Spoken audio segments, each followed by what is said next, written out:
శివసిద్ధుడా పరమాత్ముడా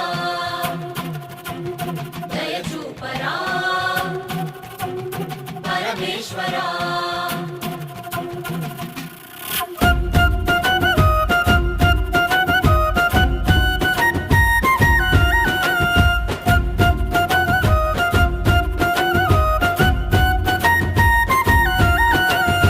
ఒకవైపు జననాలు ఒకవైపు మరణాలు నడి మధ్య మానవుడు నలిగిపోతున్నాడు